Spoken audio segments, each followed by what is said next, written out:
काही उठलेला नाही आहे। जो पहिलाच आपला लॉकडाऊन ज्या पद्धतीने आपण सगळं करत होतो तसाच लॉकडाऊन आहे।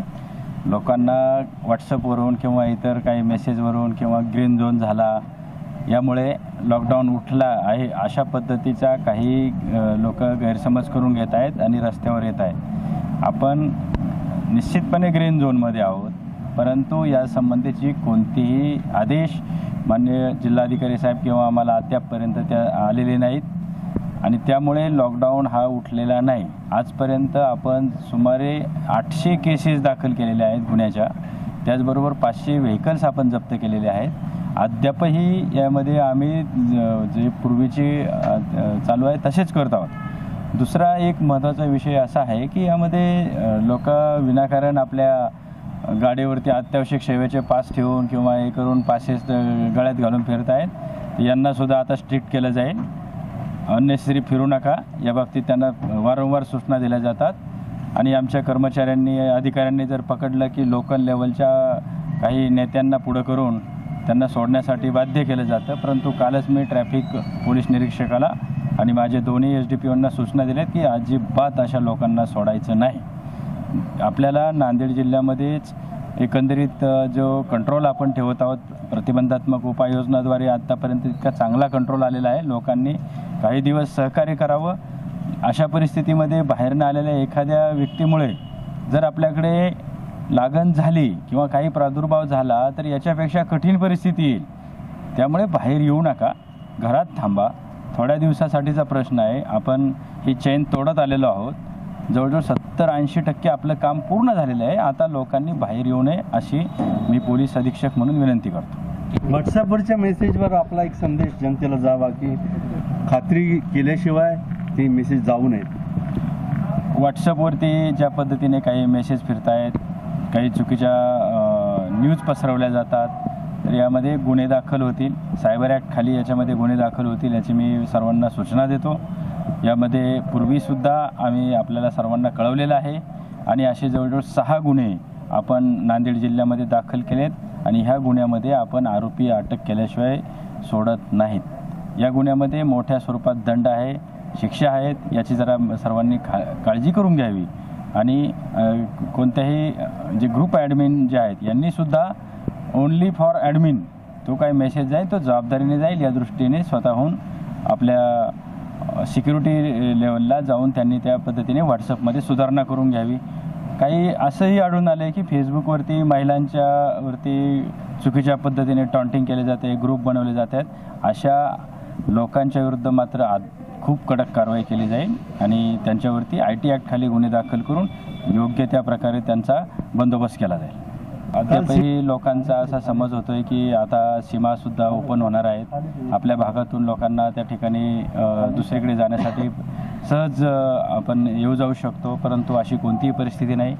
संपूर्ण सीमा भाग आपण चांगल्या पद्धतीने लॉक केलेला आहे आणि त्या ठिकाणी जे काही चोर रस्ते होते त्यावरसुद्धा काल मी आणि कलेक्टर साहेबांनी जाऊन त्या भागातल्या अधिकाऱ्यांना सूचना दिलेल्या आहेत। त्या ठिकाणी काट्या टाकून ते रस्ते आता नागरिकांनी अडवलेले आहेत। सर्वात महत्त्वाचं यामध्ये प्रत्येक गावामध्ये एक सुरक्षा दक्षता समिती माननीय कलेक्टर साहेबांनी आम्ही त्यामध्ये लीड घेऊन तिथल्या अधिकाऱ्यांना सूचना दिलेल्या आहेत की प्रत्येक गावात जे स्थानिक नागरिक आहेत, पदाधिकारी आहेत, त्याचबरोबर त्या ठिकाणी ग्रामसेवक, पोलीस पाटील या सर्वांनी एकत्र येऊन दक्षता घ्यायची आहे की जो पर्सन आपल्या भागातला नाही तरीसुद्धा तो आपल्याकडे येऊन थांबतोय तर त्यामुळे आपल्याला प्रादुर्भाव होऊ शकतो। कारण निजामुद्दीन या आपल्या म्हणजे निजामाबाद जिल्ह्यातच आपल्याकडे जवळजवळ 40 पेशंट आहेत। दुसऱ्या भैसा किंवा आजूबाजूच्या सर्व भागामध्ये तेलंगणाच्या पेशंट असल्यामुळे आपण त्या भागातल्या वाहतुकीला खुलेआम देऊ नका। आपले सोयरे असतील, आपले शेतीचे कामं असतील किंवा आपले काही नातेवाईक त्या ठिकाणी असतील तर त्यांनाही आपल्या घरी राहू देऊ नका अशा सूचना माननीय कलेक्टर साहेब आणि आम्ही सर्व प्रशासनाला दिलेल्या आहेत, त्या ठिकाणच्या अधिकाऱ्यांना दिलेल्या आहेत। आणि ह्या लोकांना आपण तर जास्तीत जास्त जर दूर राहिलो तर आपल्याकडे कोणताही पॉझिटिव्ह पेशंट सीमावर्ती भागातून सुद्धा येणार नाही याची आपण दक्षता घेत आहोत। तसेच असं आढळून येतं आहे की आपल्या त्या ठिकाणी जे बिलोलीला आपण कोविड रुग्णालय केलेलं आहे तर त्याचीसुद्धा कशा पद्धतीने यंत्रणा सज्ज आहे हे माननीय कलेक्टर साहेबांनी त्या ठिकाणी जाऊन पडताळणी केलेली आहे आणि नांदेड जिल्हा प्रशासन अत्यंत सजगतेने हे काम करत आहे. लॉकडाऊन संपलं, ग्रीन झोनमध्ये आल्यामुळे लोक मोठ्या प्रमाणात बाहेर आले, तर काय सांगतो? आपण ग्रीन झोनमध्ये आलो असं आपण वर्तमानपत्रांमध्ये वाचलेलं आहे, टी व्हीवर सुद्धा पाहिलेलं आहे. परंतु त्याचा अर्थ असा नाही की लॉकडाऊन संपलेलं आहे. लॉकडाऊन हे सुरू आहे. काल सन्माननीय पंतप्रधान महोदयांनी अतिशय सुस्पष्ट अशा शब्दात सांगितलेलं आहे, समजेल असं सांगितलेलं आहे की 20 लॉकडाऊन हा 3 तारखेपर्यंत मे महिन्याच्या आहे. त्याचबरोबर या महिन्याच्या 20 तारखेपर्यंत म्हणजे कालपासून पुढचे 7 दिवस हे अतिशय कडकपणे तो लॉकडाऊन पाळायचा आहे. म्हणजे मागे काही सवलती दिल्या असतील त्यापेक्षाही अतिशय कडक पद्धतीने लॉकडाऊनचं धोरण हे पुढील 7 दिवसासाठी म्हणजे 20 तारखेपर्यंत पालन करायचं आहे, अवलंब करायचा आहे असं सन्माननीय महोदयांनी सांगितलेलं आहे. त्यामुळे लॉकडाऊन संपला हा पूर्णतः खोटा आहे. तर नागरिकांना काय सांगणार? गाड्या गोष्टी करण्यापासून काय? नागरिकांना मी आपल्यामार्फत हेच सांगू इच्छितो की हा जो कोरोनाचा प्रसार होतो तो एकमेकाच्या संपर्कात आल्यामुळं होतो. आपण ग्रीन झोनमध्ये आहोत हे अभिनंदनीय बाब आहे. जिल्हा स्तरावरील सर्व वरिष्ठ अधिकारी आणि सर्व सन्माननीय लोकप्रतिनिधी, सन्माननीय मंत्री महोदय, सन्माननीय मुख्यमंत्री साहेब या सर्वांच्या सूचनांचा आपण सर्वांनी पालन केलं आहे.